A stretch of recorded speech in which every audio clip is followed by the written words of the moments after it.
Imagine the ground itself, the one thing you never have to think about, turning into your worst enemy. No warning, no app alert, no emergency call. Now imagine you don't even get the comfort of, this is rare. You live somewhere it happens every few generations, and the one time you're not ready, your whole village is rubble. That wasn't some freak disaster for ancient people. That was just another Tuesday, repeating every few decades for thousands of years straight, from the Pacific Northwest to the Andes to the Mediterranean to the Iranian plateau.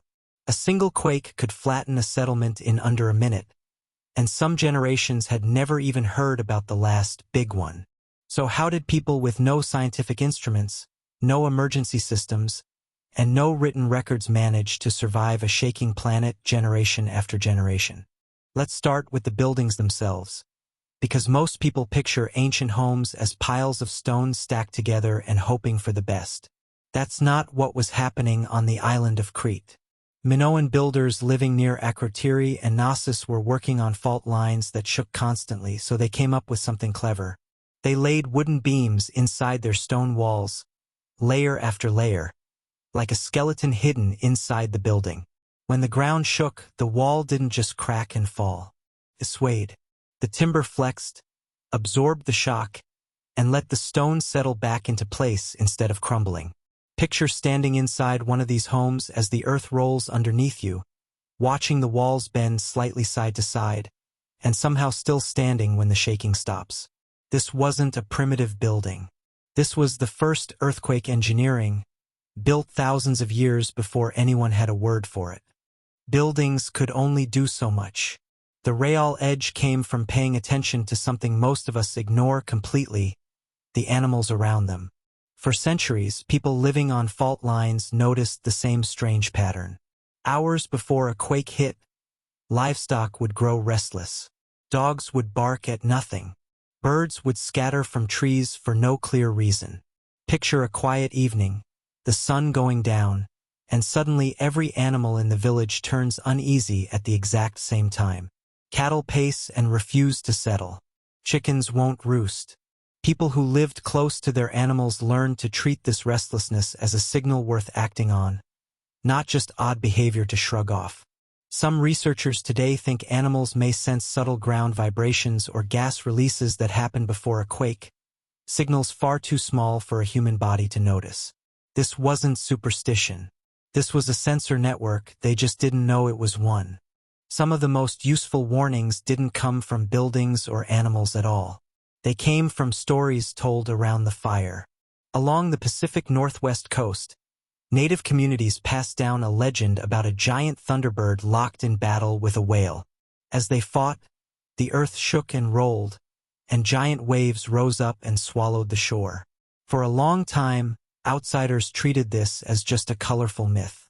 Then a seismologist named Ruth Ludwin started counting back through the generations the story had been told, using lines like, "My great-grandfather told me." The timeline lined up almost perfectly with a massive earthquake that hit the region in the year 1700, one she could date through buried tree rings and tsunami debris. The story wasn't decorated. It was a record passed mouth to mouth instead of written on paper. This wasn't mythology. This was a disaster log, encoded in a story so it couldn't be forgotten. Stories could warn people what to expect, but where you actually built your home mattered just as much. Archaeologists studying old coastal settlements near fault zones have noticed a pattern that's hard to ignore. Villages didn't just sit wherever was convenient. Over and over, communities chose higher ground, set back from the shoreline, even when the flat land right by the water would have been easier to build on. Picture two families deciding where to settle. One builds close to the water for easy fishing. The other climbs higher, further from the waves, even though it means a longer walk every day. Generations later, when a tsunami rolls in, only one of those choices survives it. The pattern shows up again and again across different coastlines, which means it wasn't an accident. This wasn't luck of where they happened to live. This was applied to risk mapping generations before maps even existed. Choosing higher ground worked, but only if future generations remembered why. So some communities took it a step further and carved the warning into stone itself. Along parts of Japan's coastline, ancient villagers placed tall stone markers at the exact spot where a tsunami's water had reached. Cut into the stone were simple instructions, telling future generations never to build their homes below that line. Picture walking past one of these stones every day on your way to the fields, reading the same warning your grandparents read, and their grandparents before them. The stones weren't decoration and they weren't religious symbols.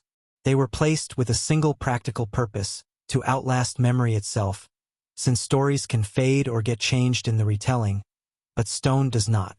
Some of these markers have stood for centuries, still warning people today. This wasn't a monument. This was a hazard line drawn in stone because they knew people forget. Surviving the quake itself was only half the battle. What happened in the hours and days right after mattered just as much. In ancient Andean communities and across the Iranian plateau, earthquakes were often treated as the actions of an angry god or spirit, something that needed to be answered with ceremony. People gathered together, performed rituals, and made offerings, often within hours of the ground settling. Picture a shaken village, dust still hanging in the air, and instead of everyone scattering in panic, the group comes together around a fire to perform the same ritual their parents once did. It gave people a shared task to focus on, a sense of order returning, and a reason to stand shoulder to shoulder instead of alone with their fear. Grief and panic spread fast in a crowd with nothing to do. Ritual gave them something to do together. This wasn't superstition either. This was crowd psychology centuries before the term existed. Once the ritual settled people's nerves, the real work began, and no single family could do it alone. Archaeological evidence from rebuilt settlements shows something striking. After a major quake, communities didn't recover house by house, with each family fending for itself. They rebuilt together, in clear, coordinated waves, sharing labor, tools, and whatever food and shelter still remained.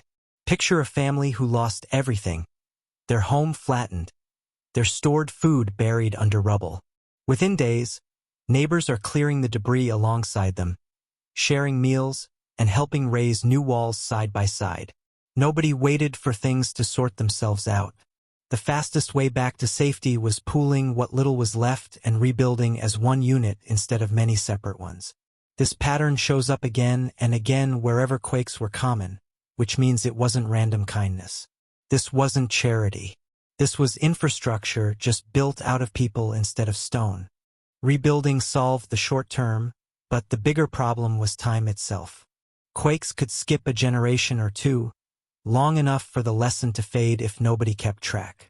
So communities kept track of a different way. Instead of writing down a year, they passed events down through named people.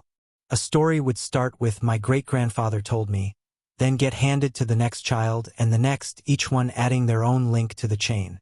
Researchers studying Pacific Northwest oral histories later used these generational chains to date old earthquakes with real accuracy, simply by counting backward through the names. Picture an elder teaching a child the same chain of names their own grandparent once taught them, keeping one event alive across centuries without a single written record. They didn't have a seismograph. They had a family tree, and it worked. Strip away the buildings, the animals, the rituals, and the stones, and you find one single skill underneath all of it: the ability to make a lesson outlive a human lifetime and hand it forward whole.